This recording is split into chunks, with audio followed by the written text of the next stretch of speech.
everyone, and welcome back to yet another political episode. So it is Tuesday. The Ecuadorian presidential election was on Sunday, and now we have our results in. I mean, we had to do Guatemala first, but we'll do Ecuador.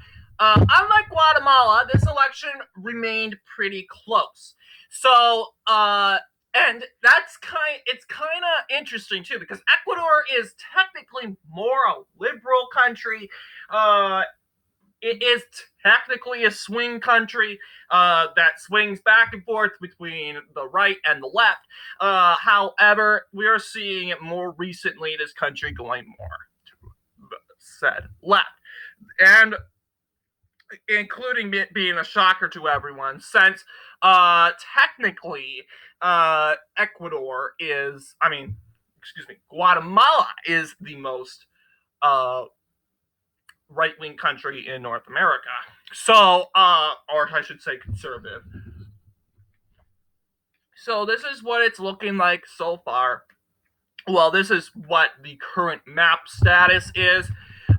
We have our results here, and you'll see Luisa Gonzalez managed to win 33% of the popular vote. Gonzalez states or provinces are in the light blue, while we have the more center left Daniel Noboa Azin, who I would say I think we would be kind of rooting for him, because although we on this channel's platform endorses conservatives and the center right, this election is not good for us. I mean, they do not have any center right individuals on here, so I think we'd be kind of endorsing Azin here, but unfortunately he is not doing so well here, only winning 23%.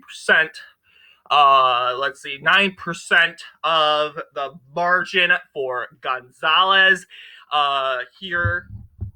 So it looks like it's a close one, but very possibly here that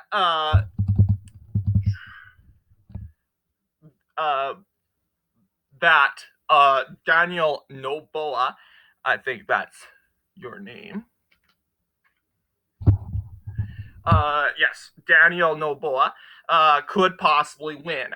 I'm saying this because take a look at Guatemala. Going back to the Guatemala election from yesterday, you'll see, okay, 100% of the votes are counted in. That's good.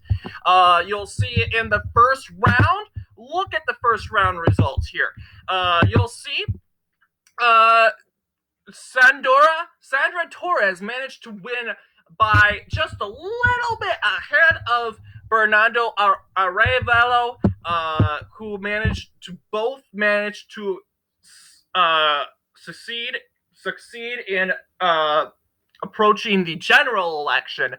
I don't think those. I'm going to find these first round results here.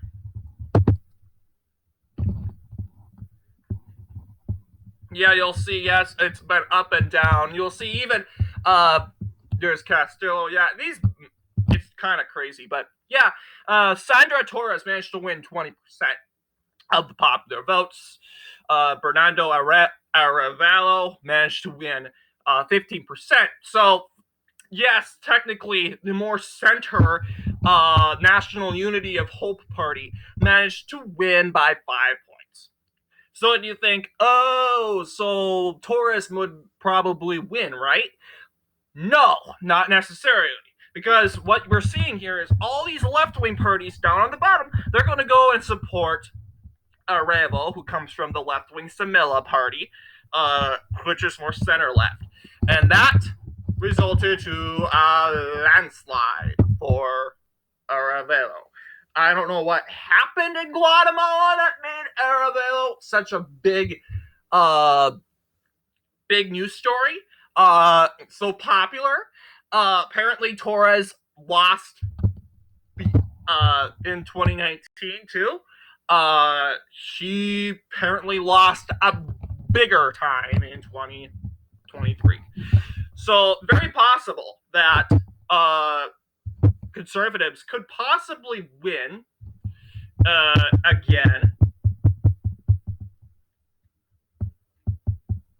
in Ecuador, but Ecuador is kind of like the United States. Their politics are just like the United States. They want both parties to kind of have a share in taking control of the government. Good news for Ecuador is they elect their president every 2 years, unlike Guatemala. Every 2 years, they will elect a president. The latest election being 2021. And in that election, I think that was a victory for the center-right. Yes, Guillermo Lasso. I don't know if he was termed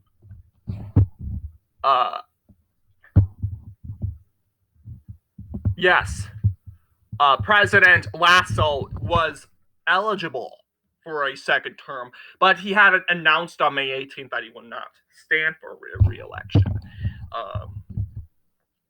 So yeah, he comes from Cyril, also known as Creating Opportunities.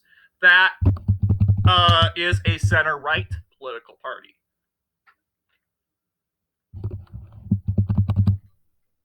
So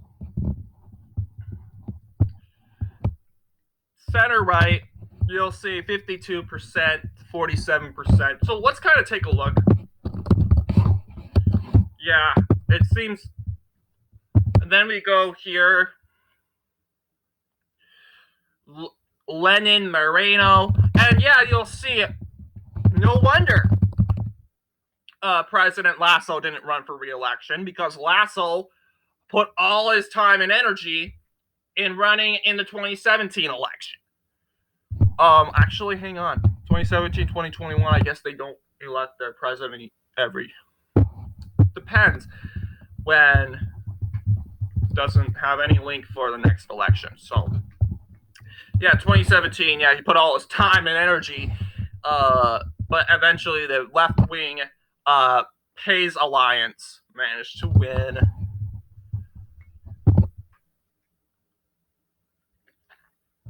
Pays Alliance wins again. Rafael Correa, President Correa. Yes, Lasso's running in this one too.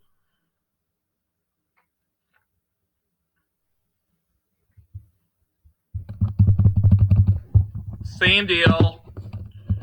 So yeah, you'll see here. Yes, definitely. Ecuador is indeed more left wing for sure. Than by a lot, according to Guatemala, despite the left wing winning by so much in Guatemala. But it's not over yet. There will be a second round in October. And I know a lot of you guys in the United States, you guys can care less. You guys care less. And that's okay, because it's not your country. But a lot of people in Ecuador and Guatemala, they care. And for conservatives that are in Ecuador and Guatemala, we stand with them. Ultimately, Guatemala, Ecuador, I believe personally are pretty more conservative than the United States, but still, it's a big change. So anyway, what do you guys think here on this election? This is part 1 on Ecuador.